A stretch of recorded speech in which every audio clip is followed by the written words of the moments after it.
저희들이 잠언서를 가지고 묵상하고 있죠. 그 잠언서를 계속 묵상하고 있는데 오늘 8장을 가보니까 이 지혜를 저희가 좀 찾기를 그렇게 원하시는 하나님의 마음을 발견할 수가 있습니다. 그래서 지혜가 우리를 크게 찾고 있다.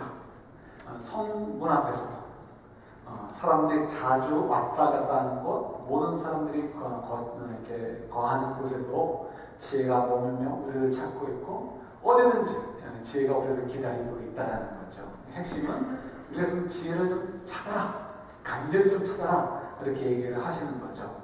이유가 뭐냐면 그걸 통해서 우리가 지혜를 찾음을 통해서 얻게 될 결과 때문에 그렇습니다. 근데 결과에 대해서 얘기 가운데 한 절이 21절에 기록되어 있어요. 우리 21절 한번 보도록 할까요? 잠언서 8장 21절 말씀입니다.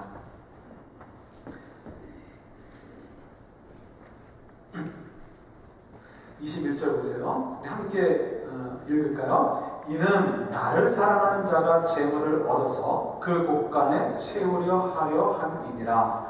그러니까 왜 우리에게 자꾸만 지혜를 찾아라, 지혜를 소유해라, 지혜를 따라 살아라 라고 얘기하시냐면, 이는 그 결과로, 왜냐하면 나를 사랑하는 자가, 그러니까 나를, 여기서 나는 다른 게 아니고 지혜예요. 지혜를 사랑하는 자, 그러니까 지혜를 따라 사는 자는 재물을 얻어서 그 곳간에 치우게 하려 함이니라. 그걸 위해서 우리가 지혜를 따라 살기를 원하신다는 거죠. 그러니까 우리가 하나님을 사랑하고 하나님의 뜻을 따라 살아가게 된다면 그게 지혜를 사랑하는 삶이죠. 그렇게 된다면 저희들의 집의 곳간에 하나님이 주시는 재물로 가득하게 된다는 거예요. 어떻습니까? 우리가 지혜를 사모할 만하죠. 그런데 어떠세요? 여러분들 집에 곳간에 재물이 가득하십니까? 뜨끔하시죠? 뜨끔하실 필요가 없어요. 저는 여러분들보다 더 못해요. 그러면 도대체 우리 교회는 잘못된 교회일까요? 성도님들도 하나님이 주시고자 하시는 축복을 누리지 못하고, 여러분들의 리더인 저는 더 비어있고, 뭐 이런 교회가 이런 교회가 다 있어요. 그렇죠? 우리가 여기서 오해를 해가지고 이 문제가 해결되지 않으니까 어떻게 해요? 주님이 말씀하시는 대로 주님의 그 지혜를 간절히 찾지 않는 이유가 여기 있는 거예요. 저희도 모르게 좌절감을 누리고요, 느끼게 되고, 그런 생각에 빠져들어서 우리가 도대체 무엇 때문에 하나님을 간절히 찾아야 되는가라는 생각들을 갖게 되는 거죠. 그래서 우리가 이 말씀을 잘 이해하시는 것이 필요합니다. 그래야 어떻게 저희들이 오해하지 않고 영적인 좌절감을 경험하지 않기 때문에 그렇습니다. 피할 수 있는 거죠. 잠언서의 말씀은 우리들이 좀 지혜롭게 읽어야 되는 어떤 법칙들이 좀 있습니다. 이것은 시이기도 하고요, 또 이렇게 격구라고 하죠. 잠언들을 모아놓은 것들이기 때문에 그렇습니다. 그래서 어떤 잠언 한 구절이 모든 것들을 설명해 주지 않습니다. 예를 들어서 예수님의 비유가 모든 것들을 설명하지 않고 어떻게 해요? 예수님이 전달하고 싶으신 교훈 한 가지에 주로 한 가지에 포커스가 맞춰져 있기 때문에 그렇습니다. 예수님의 비유는 아니지만 베드로서 3장에 보면 얘기할 것이 있죠. 예수님께서 오실 때 무엇과 같이 오신다고요? 도적과 같이 오신다. 아니, 만왕의 왕께서 이 땅에 이제 모든 것을 심판하러 오시는데 왜 도적과 같이 오신다 그래요? 도적의 뉘앙스가 너무 안 좋잖아요. 그런데 그때 얘기는 뭐예요? 포커스는 어디 있는 거예요? 도둑이 어쩌다 저쩌다가 아니라 언제 올지 모르는 그 은밀함을 강조하기 위해서, 예수님께서 이 땅에 제정하실 때가 언제일지 몰라요 라는 것을 강조하기 위해서 도적과 같이 임하신다라고 얘기하는 거예요. 그걸 가지고 나머지 걸 가지고 시비를 건다면 그런 미련한 사람이 되는 거죠. 말의 의미를 모르는 거예요. 그렇죠? 우리가 이 한국말에 속담이 있습니다. 백지장도 맞들면 낫다라는 말이 있죠. 여러분, 이 종이 한 장을 백지장이라고 얘기합니다. 여러분 혹시 이 속담에 대해서 의구심을 갖는 분 있습니까? 그런 속담은 말도 안 되는 속담에 이렇게 생각하는 분 있으세요? 아마도 제 생각에 한 분도 계시지 않을 거라고 생각이 듭니다. 여러분도 오늘 들어오실 때 주보를 받으셨죠? 주보도 백지장 한 장이에요. 이 한 장을 받을 때 여러분 한 사람에게 받았습니까? 아니면 두 사람에게 받았습니까? 한 사람에게 받으셨을 거예요. 여러분, 이런 혹시 종이가 있거나 서류가 있어요. 이거 누구에게 좀 전달해 주세요 해서 받았습니다. 그럼 이걸 가지고 전달해 줄 때 여러분 이거 종이 한 장 혼자 가지고 가세요? 아니면 둘이서 꼭 두 사람 혹은 세 사람을 만들어서 이것을 들고 가십니까? 어느 누구도 주보 한 장을 나눠줄 때 두 사람의 손을 통해서 나눠주지 않고요, 종이 한 장을 전달할 때 두 사람 혹은 세 사람이 모여서 전달하지 않습니다. 그 이유는 뭐죠? 우리가 이 격구를 우리가 우습게 여겨서가 아니고요. 우리 그 속담을 철저하게 믿습니다. 그러나 어느 누구도 종이 한 장을 가지고 갈 때 두 사람, 세 사람이 가지 않습니다. 오히려 그럴 때는 찢을 위험이 있죠. 오히려 한 사람이 혼자 조심해서 가져가는 것이 월등히 유리합니다. 그럼에도 불구하고 왜 우리가 그 속담을 늘 곱씹고 생각합니까? 속담의 의미를 저희들이 알기 때문에 그렇습니다. 무슨 의미죠? 아무리 자그마하고 사소한 일을 할지라도 서로 관심을 가지고 서로 협력을 하면 더 훨씬 좋은 결과를 맺을 수 있고 훨씬 쉽게 이렇게 골에 도달할 수 있다는 의미를 갖고 있다는 것을 저희들이 알죠. 그래서 우리가 비록 그 말, 단어, 그 워드 그대로 우리가 종이 한 장을 옮길 때는 혼자 옮기는 것이 더 좋다는 것을 알아서 그렇게 하진 않지만, 그러나 일상의 삶 속에서 어떤 일이든지 서로 협력하고 함께 힘을 모은다는 것은 정말 좋은 일이야라고 생각하는 것, 그것이 바로 그 격언이 주는 지혜라는 것을 저희들이 알고 있고 또 우리 삶 속에서 그렇게 살려고 애를 씁니다. 마찬가지 이 본문도 우리가 이제 좀 전에 읽었던 21절의 말씀도 마찬가지입니다. 이 말씀은 그냥 문자 그대로 이렇게 해석해서 우리가 받아들일 수 있는 것이 아니에요. 그래서 이게 항상 이 자문의 격부라든가 아니면 성경의 말씀 가운데 어떤 것들은 문자 그대로 받아들여야 될 부분이 있고 어떤 것들은 그 의미를 받아들여야 될 것이 있습니다. 예를 들어서 구약의 음식에 대한 이야기들 있죠. 우리는 오징어를 얼마나 좋아하고 돼지를 얼마나 좋아해요. 정말 돼지를 사랑하죠. 그럼에도 불구하고 성경에서는 어떻게 해요? 먹지 말라고 되어 있어요. 그러나 우리는 그 말씀을 따라서 돼지를 안 먹거나 아니면 오징어를 안 먹지 않습니다. 오히려 그것을 즐기죠. 소고기보다 더 건강에 좋다라고 돼지고기를 얘기합니다. 이유는 어디서 우리가 하나님 말씀을 우습게 여기는 것이 아니고 어떤 말씀은 문자 그대로 받아들여야 되고 어떤 말씀은 그 의미를 받아들이면 되는 것이기 때문에 그렇죠. 오늘 지금 저희들이 처음에 읽었던 21절의 말씀도 마찬가지입니다. 21절 보세요. 21절 보시면 나를 사랑하는 자, 그러니까 지혜를 사랑하는 자요. 그러니까 하나님을 알고, 그래서 하나님을 아는데 어떻게 아는 거예요? 정말 인격적으로 아는 거죠. 구체적으로 아는 거예요. 하나님이 어떤 분이라는 것을 아니까 좀 전에 찬양했던 것처럼 높은 보좌에 계신 분이고 그 하나님을 정말 천사들이 모여서 서로 찬양하여 외치고 하나님이 거하시는 것은 모든 것들이 납작 엎드릴 수밖에 없는 거룩하신 분이라는 것을 저희들이 알아요. 알게 되면 어떻게 됩니까? 저희들은 결국 주님 앞에서 나는 아무것도 아니라고 고백하게 되고 주님이 기뻐하시는 뜻대로 내 삶의 모든 부분을 어떻게 고쳐가게 되는 거예요. 왜요? 하나님 얼마나 높으신 분이고 얼마나 위대한 분인가 알게 되고 내 존재라는 것은 아무것도 아니고 하나님께서 속해 있을 때 복된 존재라는 것을 깨닫게 되기 때문에 그렇게 되는 거예요. 이것이 바로 지혜라는 거예요. 그래서 그런 사람은 이제 어떻게 해요? 하나님께서 재물을 얻어서 그 곳간을 채우게 하신다는 거예요. 이 말씀은 뭐냐면 문자 그대로 우리 재물에 우리 집에 이 창고에 재물이 가득한다. 또 내 집에 어카운트에 달러가 가득 찬다. 이런 것이 아니고요. 우리의 마음으로는 그렇게 됐으면 좋겠는데 그것이 정말 우리에게 유익할지 유익하지 않을지 그건 모르는 거예요. 그러니까 우리는 정말 뭘 의지할 수밖에 없어요. 하나님의 사랑, 우리를 향하신 하나님의 사랑, 우리를 향하신 하나님의 지혜를 의지하는 방법밖에 없어요. 그건 뭐 변함이 없습니다. 저도 늘 언제나 그래요. 하나님 어떻게 해주세요, 어떻게 해주세요, 어떻게 해주세요 하고 저도 모르게 나오다가 그러다가 결국은 꼴을 내리게 돼요. 하나님, 솔직히 저는 모르겠습니다. 하나님 정말 선하신 뜻대로, 하나님 정말 유익하신 뜻대로 저를 사랑하시니까 그 뜻대로 인도해 주시고요. 저는 그냥 분수리 하지 않고 주의 뜻대로 잘 따라갈 수 있도록 알려주시고 인도해 주세요. 결국 모든 기도는 그렇게 끝나는 것 같아요. 모든 기도가. 지금 이 얘기는 그거예요. 하나님께서 그냥 문자 그대로 우리 재물 속에 우리 어카운트에 달러를 막 채워주신다는 것이 아니고 하나님의 기준으로 가장 완벽한 기준이에요. 하나님이 우리를 너무 잘 아시는 거죠. 우리 각 사람에게 그 하나님의 지극히 크신 사랑 속에서 어떻게 우리를 돌아보시고 하나님의 지극히 높으신 그 능력으로 우리를 이렇게 돌봐주셔가지고 우리에게 필요한 그 모든 것들, 우리 유익이 되는 모든 것들을 어떻게 채워주신다는 거예요. 이것이 이 말씀의 의미인 거예요. 우리가 하나님을 정말 알아서 하나님을 추구하고 하나님을 따라가고 하나님의 뜻대로 살아가는 삶을 산다면 하나님이 이와 같이 우리를 어떻게 책임져 주신다는 거예요. 여러분 좋으세요? 안 좋으세요? 여전히 우리 마음대로 2014년 우리 기도 제목은 100만 달러입니다. 하나님 주시죠 믿습니다. 이렇게 하고 싶죠? 근데 그 100만 달러가 저와 여러분들에게 당장은 기쁠 기쁨을 줄지 모르지만 정말 그것이 우리에게 유익이 될지 아니면 그것 때문에 우리가 땅을 치고 후회될 일이 생길지 어떻게 알겠어요? 절대로 저희들이 우리를 의지하지 마시고요. 우리 생각을 의지하지 말고 하나님 우리를 책임져 주신다는 것에 우리가 마음을 놓고 기뻐하실 수 있어야 되는 거예요. 21절 말씀을 저희들이 오해하지 않으셔야 되는 거예요. 그러니까 저희들이 어떻게 해요?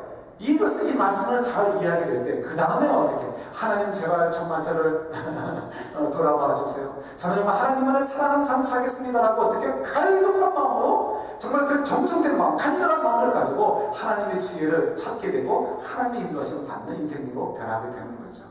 근데 21절 말씀을 저희들이 잘 이해하지 못하면 바로 거기서 무너지게 되고 넘어지게 되고 절망하게 되고 신앙에 대한 흥미를 잃어버리게 됐어요. 그리고 그냥 이렇게 퍼지게 되는 인생이 되죠. 그럼 마음속에서 무슨 생각을 하는 거예요? 그래도 나는 세례를 받았으니까, 그래도 나는 구원의 확신이니까 구원을 받았어. 자매도 말씀드렸듯이 그건 다 사단의 속임수일 수 있어요. 우리가 생각하는 하나님을 아는 진정한 믿음, 생명을 얻게 하는 믿음이 있다면 우리가 절대로 그렇게 퍼질 수가 없다는 말이에요. 그래서 하나님께서 계속해서 말씀하시는 거예요. 간절함을 찾아라, 간절함을 찾아라. 예수님께서 우리를 향해서 가지고 있는 한 가지 안타까움이 있다면 아마 이거 같아요.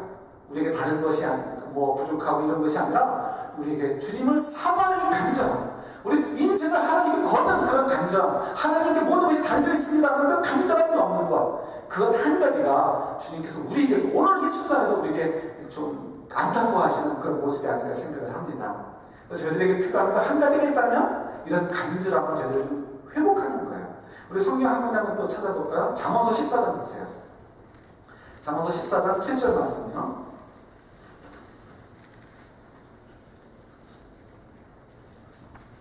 구약성경 925페이지입니다.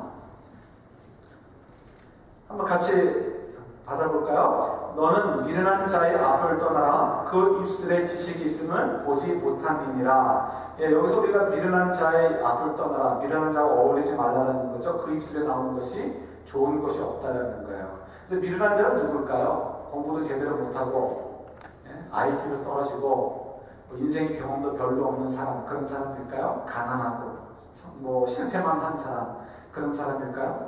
그렇지 않죠. 우리가 잠언에서 지혜자는 어떤 사람이라고요? 하나님을 아는 사람이에요. 잠언에서 미련한 자라는 것은 조금 전에 얘기했던 그런 것과는 전혀 상관없고요, 하나님을 모르는 사람을 얘기합니다. 그래서 하나님을 모르는 사람 앞에서는 뭘 들을 생각을 하지 말라는 거예요. 이렇게 썩지 말라라, 서로 함께 생활도 하지 마라, 이런 의미는 아니고요. 그 입술에 얘기하는 것은 귀 기울이지 말라는 거예요. 왜요? 그 입에서, 하나님을 모르는 사람의 입에서 어떻게 하나님이 기뻐하시는 지혜가 나올 수 있겠어요? 하나님을 모르는 사람, 생명이 없는 사람이 어떻게 생명을 낳는 이야기를 할 수 있겠어요?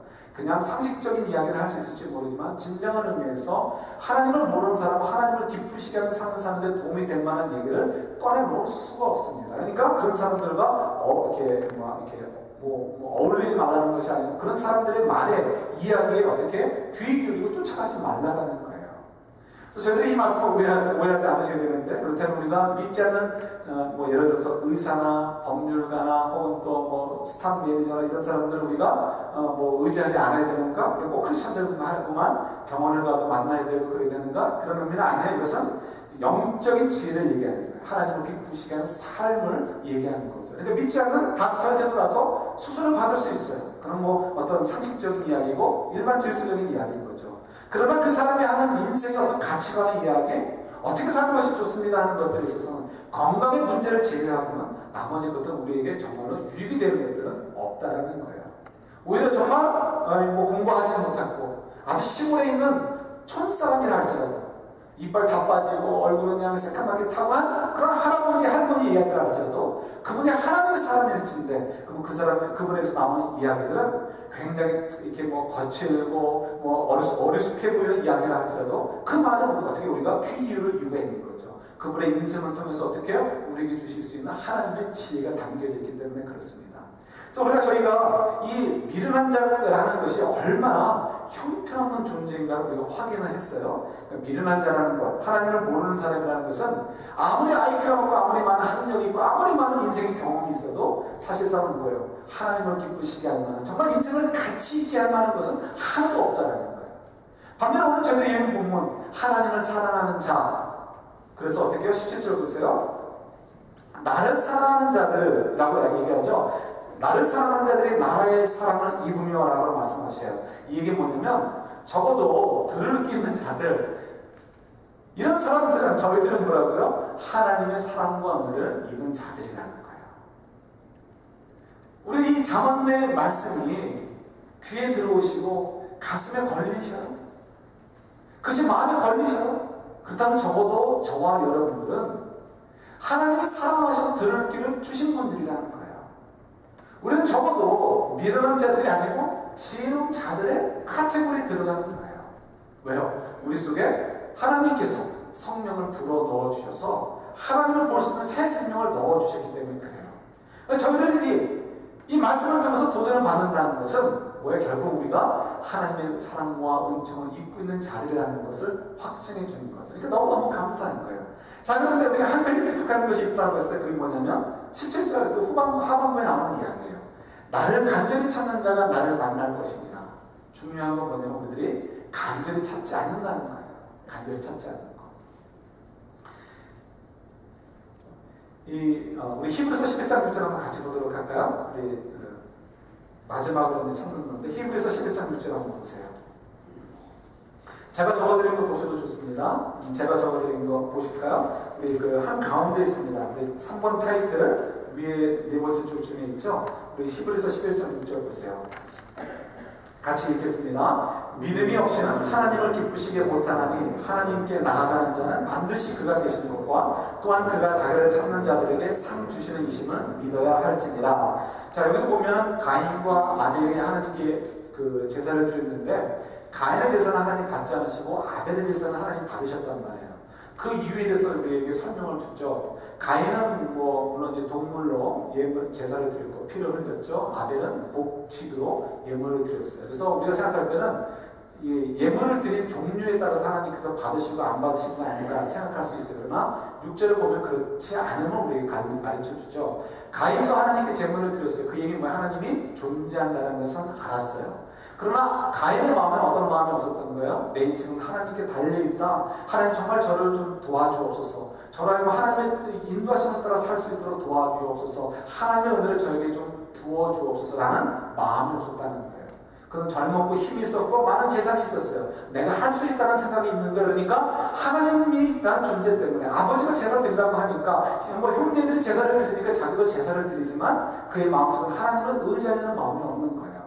그러나 아벨은 어떻습니까? 아벨은 그렇지 않은 거죠. 그도 재산이 있고 그도 젊어요. 그도 능력이 있어요. 그러나 그는 아는 거죠. 뭘 알아요? 하나님이 없이는 살 수 없는 존재라는 것을 아는 거예요. 그래서 하나님께 곡식으로 제물을 드리면서 어떻게 해요? 하나님 저를 불쌍히 여기시고 저에게 은혜를 베풀어 주옵소서. 저를 하나님의 사랑을 받고 살도록 도와주옵소서. 이런 간절함이 어떻게 해요? 아벨의 제사에는 묻어 있었던 거죠. 그래서 이 히브리서 기자가 얘기하는 거죠. 하나님을 기쁘시게 하는 자는 반드시 뭐가 필요해요? 첫 번째는 그가 계신 것과 이거는 가인과 아벨과 다 통과되는 거예요. 그러나 두 번째 걸리는 거예요.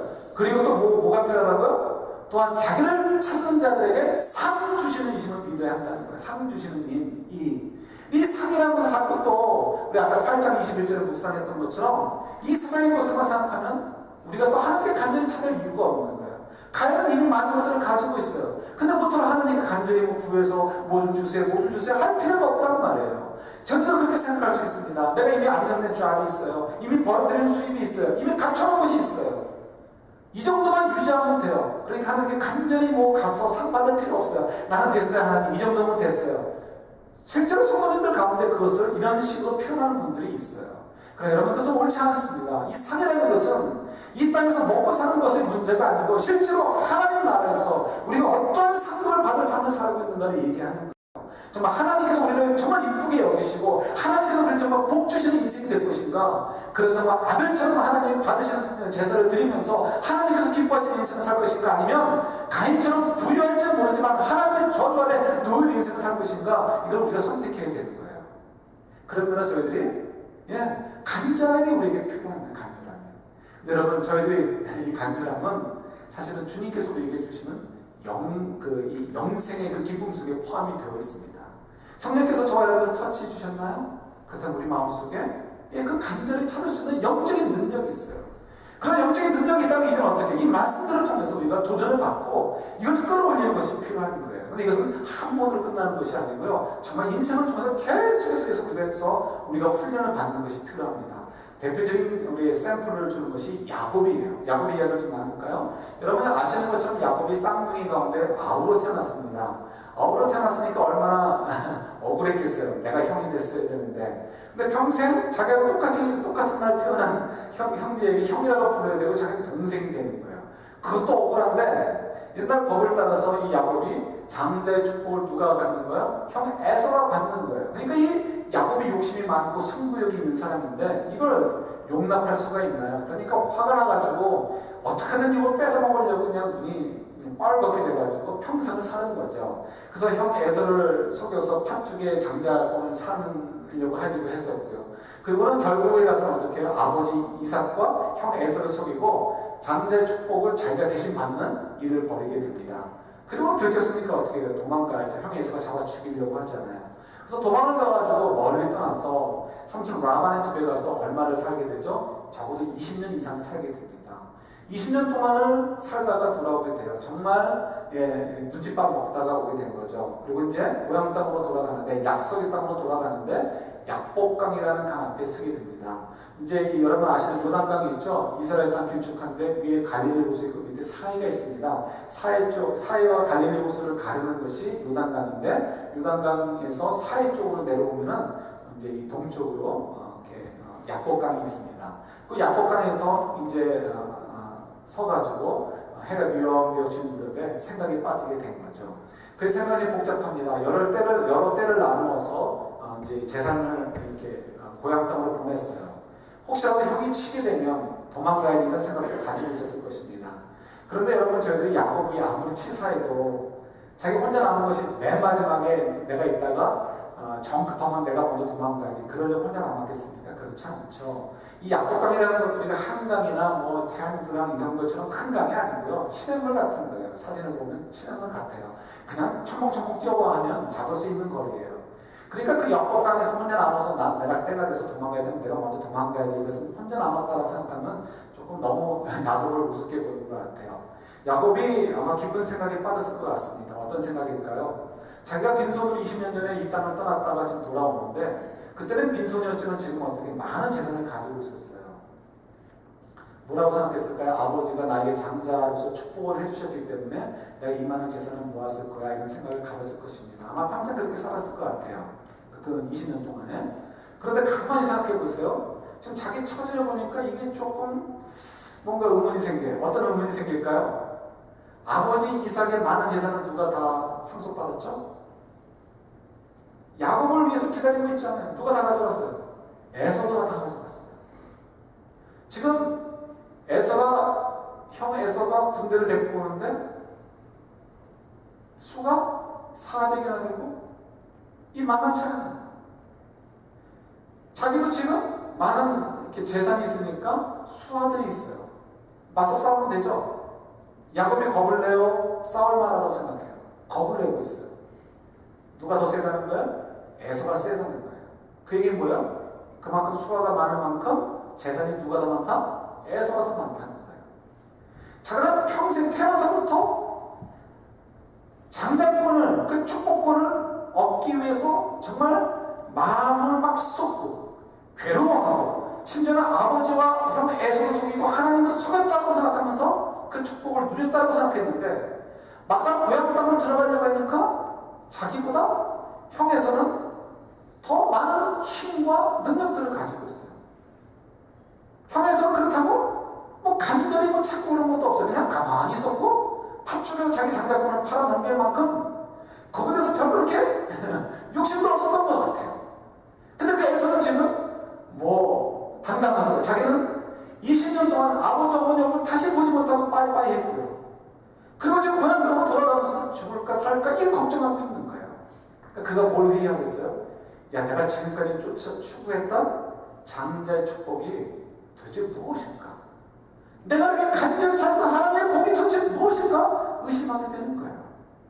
그러지 않겠습니까? 저 같아도 그랬었을 것 같아요. 그러니까 약복강가에 서가지고 해 뉘엿 떨어질 때 그냥 감성적으로 젖어 들어가는 거죠. 난 도대체 뭐하고 살았나? 이런 생각이 드는 거죠. 그때 그 위기를 아시고 하나님이 찾아오시는 거예요. 찾아오셔서 천사를 보내시는 거죠. 그래서 그를 만나주시고 그에게 주시고자 하시는 메시지를 밤새 동안 그에게 교육시키는 이야기가 이제 우리가 잘 아는 야곱의 이야기인 거예요. 하나님께서 천사를 통해서 밤새도록 실험하게 하십니다. 그리고 이스라엘이라는 이름을 주시네요. 근데 이스라엘이라는 이름이 참 재미있어요. 그 얘기는 원래 이렇게 단어적으로 문자적으로 얘기하면은 하나님이 이기셨다는 뜻이에요, 사실은. 그런데 그 이름을 주시면서 말씀하실 때 뭐라고 얘기하십니까? 네가 하나님을 이겼어라고 얘기하시면서 이름을 주시는 거예요. 재미있지 않습니까? 더더욱이 우리 전에 나온 묵상했지만 이름은 누구에게 주는 거예요? 아들이 아버지에게 줘요? 아니에요. 아버지가 아들에게 주는 거예요. 임금이 신하에게 주고 이 봉건 시대 그 어떤 봉건 시대 어떤 뭐 장주 뭐 이런 사람이 무지 이런 사람이 자기 밑에서 일하는 사람들에게 이름을 주는 거지. 아랫사람 위에 계신 사람에게 패배한 사람이 승리자에게 이름을 주는 게 아니란 말이에요. 그러니까 그 얘기 뭐냐면 한마디로 얘기해서 하나님이 일부러 저어주셨다. 그러나 그 얘기 뭐냐면 내가 너와 함께하고 있어 라는 것을 얘기해주고 싶으신 거예요. 그래서 요때 이제 우리가 기억해야 될 것은 뭐냐면 야곱이 그 과정을 통해서 무엇을 생각했겠냐는 거예요. 우리 이제 성경을 한 군데만 더 찾아볼게요. 창세기 27장 보세요.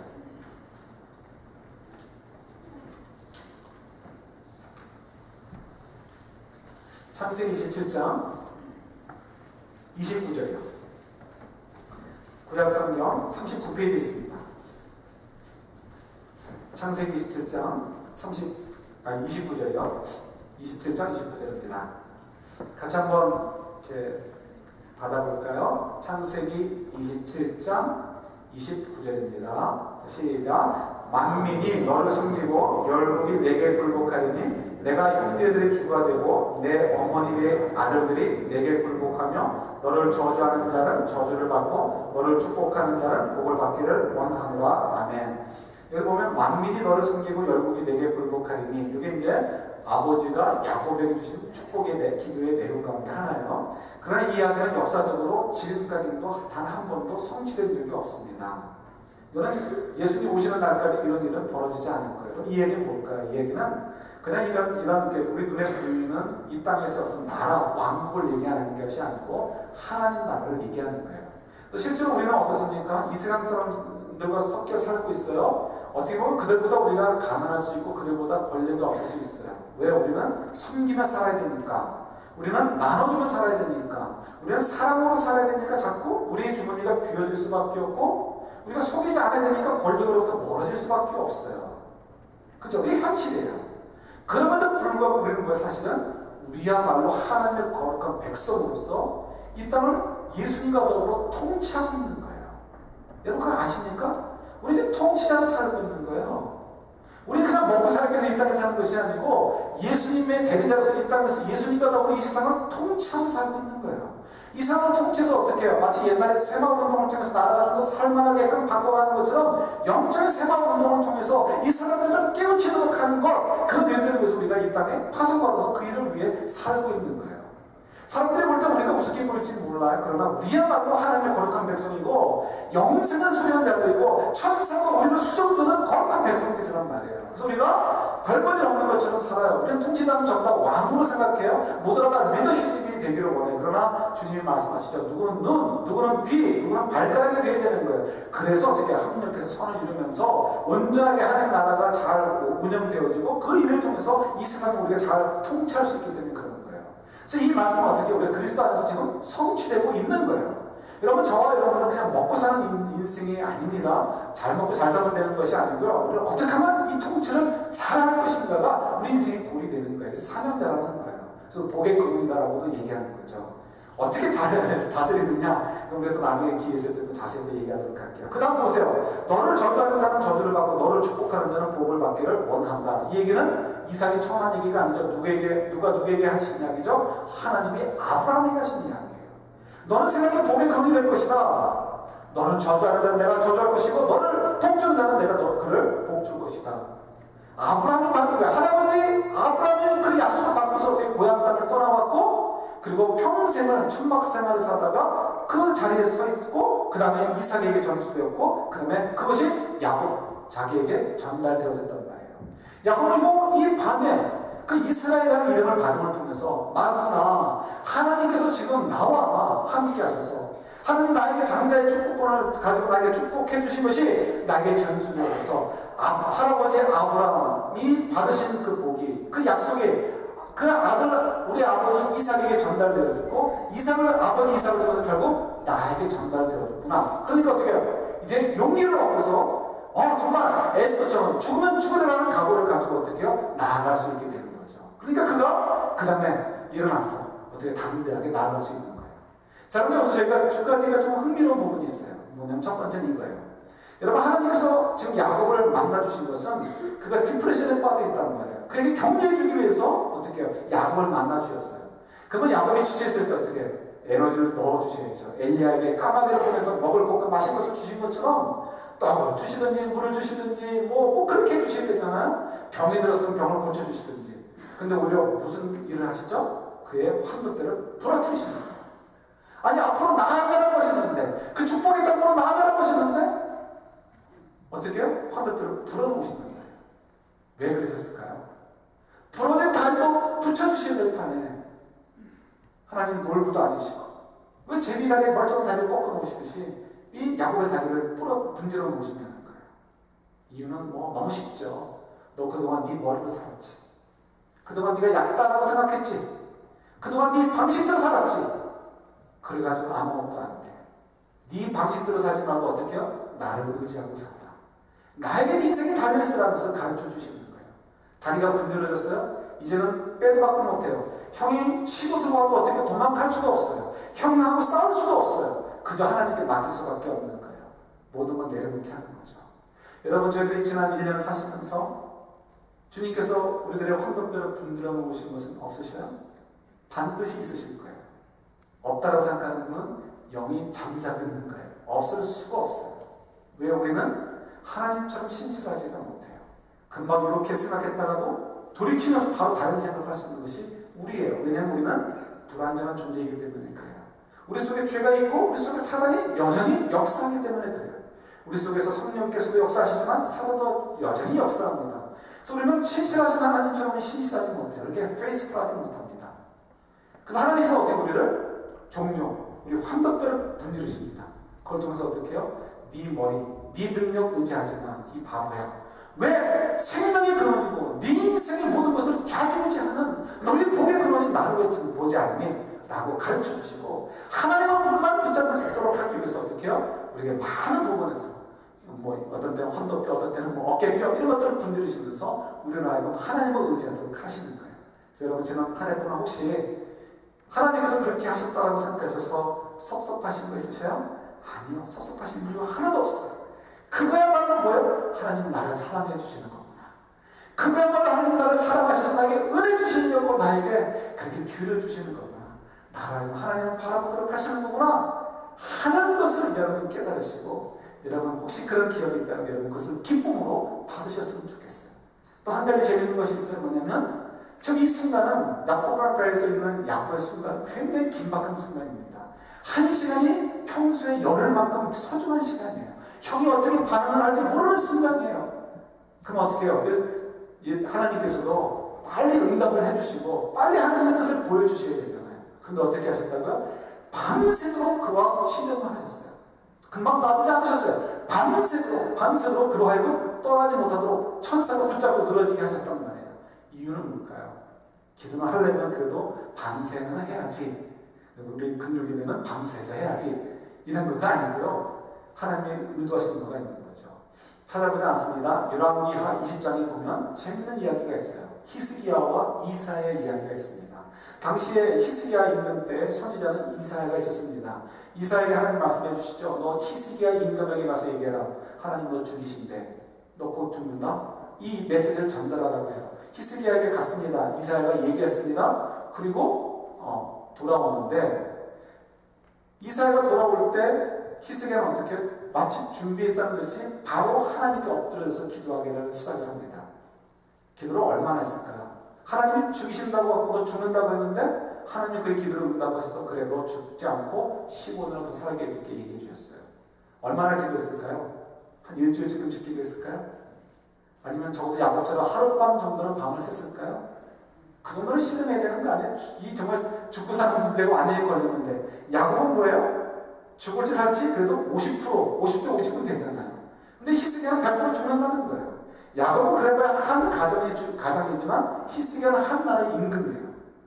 여기 훨씬 무겁단 말이에요. 이 기도 제목이 훨씬 무거워요. 힘든 일이에요. 얼마나 기도했을까요? 4절 5절에 보면 이사야가 왕을 만나고 돌아오는데 기도응답이 언제 이루어지냐면 이사야가 성 가운데를 지나기 전에, 그걸 지나기 전에 하나님께서 기도를 응답해 주는 것을 성경이 저희들에게 알려주고 있어요. 성이 얼마나 했을까요? 마침 그날 엘리베이터 고장나가지고 성이 한 60층 되는데 60층 아마도 임금이니까 이 뭐예요? 제일 꼭대기 층 그 뭐야라고 거기 있었겠죠? 거기서 걸어 내려오느냐고 시간이 오래 걸렸을까요? 그게 아니죠. 옛날 끼케하면 2, 3층 아니에요. 그죠?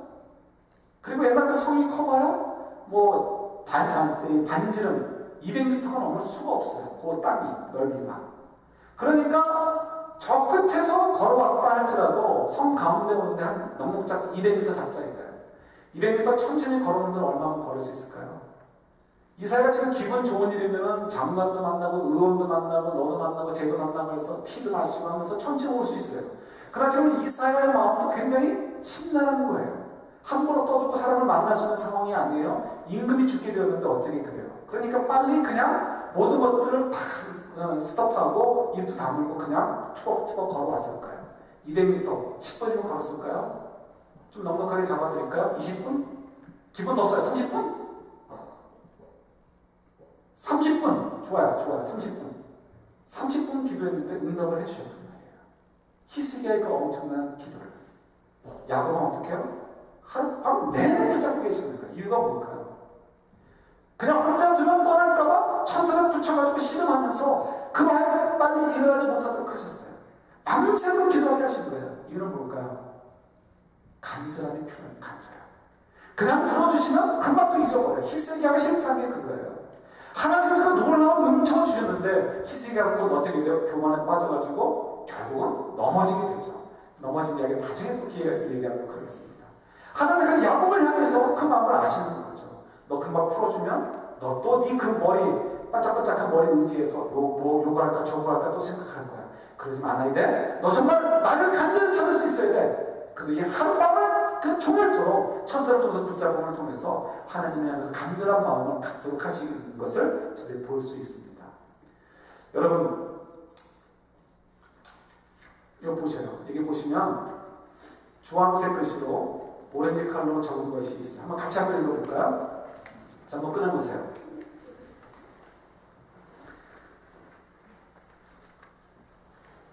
한번 같이 읽습니다. 성령님의 인도하심을 따라 기도의 제목을 함께 받아보세요.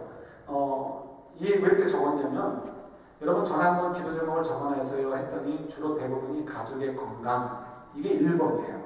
예, 이건 덕담이에요. 덕담. 여러분 기도 제목이 아닙니다. 왜 그럴까요? 성경이 어디 봐도 복음을 증거하기 위해서 병자에 일어나라 할 때를 제외하고는 어느 누구도 기도 제목으로 건강을 위해서 기도하는 사람이 있습니까? 없어요. 우리가 밑에 적어드린 거 있죠. 한번 같이 읽어볼까요? 마태복음 6장 33절 같이 있습니다. 그런즉 너희는 먼저 그의 나라와 그의 일을 구하라. 그리하면 이 모든 것을 너희에게 더하시리라. 우리의 기도 제목이 무엇이어야 되는지를 알려주시는 거예요. 무엇을 먹을까 무엇을 입을까 이런 것들은 믿지 않는 사람들이나 염려하는 것이라는 거예요. 우리가 믿음대로 살아야 되지 않겠습니까? 우리가 구원에 대한 확신이 있고 예수님에 대한 믿음이 있다면 이 말씀을 믿어야죠. 이 말씀을 못 믿으면 다 가짜예요. 그래서 우리가 성령님께서 우리 안에 거하시면서 우리를 위해서 기도해 주신다는 것을 저희들이 알죠. 말할 수 없는 탄식으로 하나님께 아르신다고 그랬어요.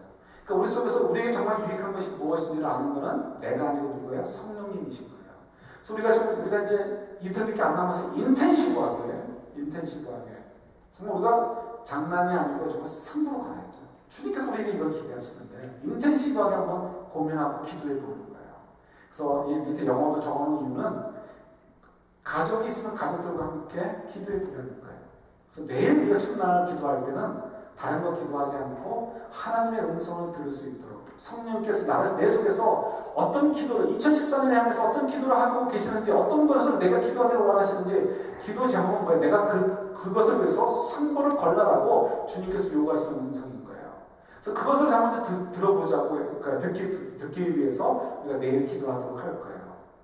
그리고 그 다음 날에는 송무영신 예배와 함께 연결되죠. 그때는 우리 성찬식 할 때 요번에는 성찬식은 앞에 나와서 하게 할 거예요. 가족들로 나오게 하실 거예요. 혼자인 분은 혼자 나오시면 되고 가족분들은 가족들로 함께 나오게 할 거예요. 그리고는 이 뒤로 올라가서 여러분들이 함께 혹은 또 혼자 성령님이 인도하시는 것 따라 받은 기도 제목을 여러분 너무 많이 하지 마시고 몇 가지만 딱 적으셔서 적어오시란 말이에요.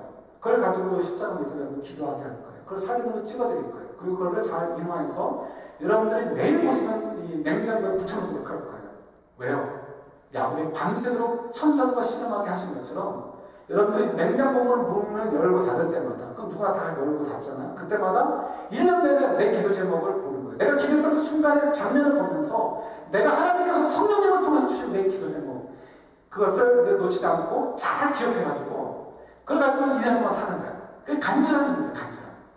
주님께서 우리에게 그 간절함을 요구하죠. 우리가 그렇게 간절하게 살게 되면 어떻게 하겠어요? 주님께서 우리는 얼마나 기뻐하시겠어요? 우리 인생 얼마나 복되게 하시겠어요? 우리는 알지 못해도 우리 2014년 하늘 사는 동안 하나님이 우리를 통해서 얼마나 많은 사람들이 하나님의 복을 누리게 하시겠어요? 그죠? 우리가 알지 못해도 하늘나라에 얼마나 영광스러운 그 상급을 쌓아둘 수 있겠어요? 이 생각만으로 짜릿하지 않으십니까?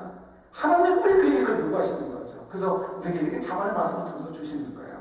여러분 거기다가 까만 글씨 중간에 있죠? 예라고 해가지고 기도 제목 이런 것 드리면 좋겠습니다라고 예예요. 이거는 여러분들이 이 기도 제목은 제가 줄 수 없어요. 드릴 수 없어요. 성령님이 주시는 거예요. 성령님. 그래서 여러분 우리 두 비전이 있죠. 행복한 삶, 주님과의 관계. 내가 주님과의 관계가 든든하고 튼실할 때 우리가 행복할 수 있는 거예요. 그래서 그걸 위해서 내가 날상 큐트를 열심히 한다든가 토요일 기도에 참석한다든가 하루 30분 이상 주님과 데이트한다든가 성경보를 더 열심히 참석한다든가 또 그 다음에 어떻게 해요? 우리가 이 땅에 존재하는 이유 사명, 내 삶, 복의 금의 삶이죠. 그래서 어떻게 해요? 영혼을 위해서 애쓴다든가 오늘 장로 기도도 해주셨듯이 또 뭐 성실한 사명자의 삶 하나님 주신 사명은 다 각자 다르지만 그 삶, 또 비전 하나님 나를 통해서 이루시는 비전 그 비전은 무엇일까요? 우리 연세 드신 분도 마찬가지고 우리가 아까 찬양했죠. 아비들은 자기가 다 꿈을 꾸고 다 그게 그거예요. 하나님 비전을 얘기하는 비전.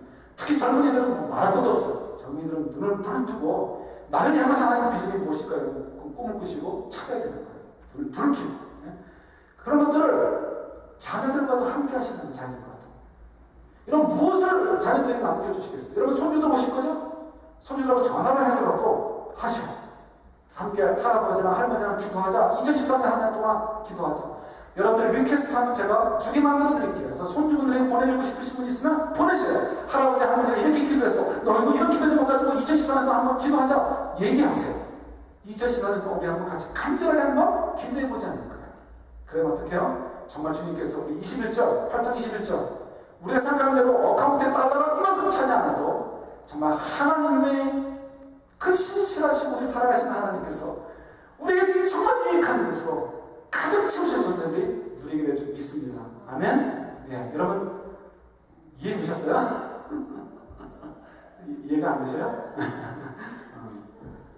네, 참 억지로라도 아멘? 예, 좀 제가 설교 잘 못했나? 참 답답하네. 가슴이 철렁해요 지금.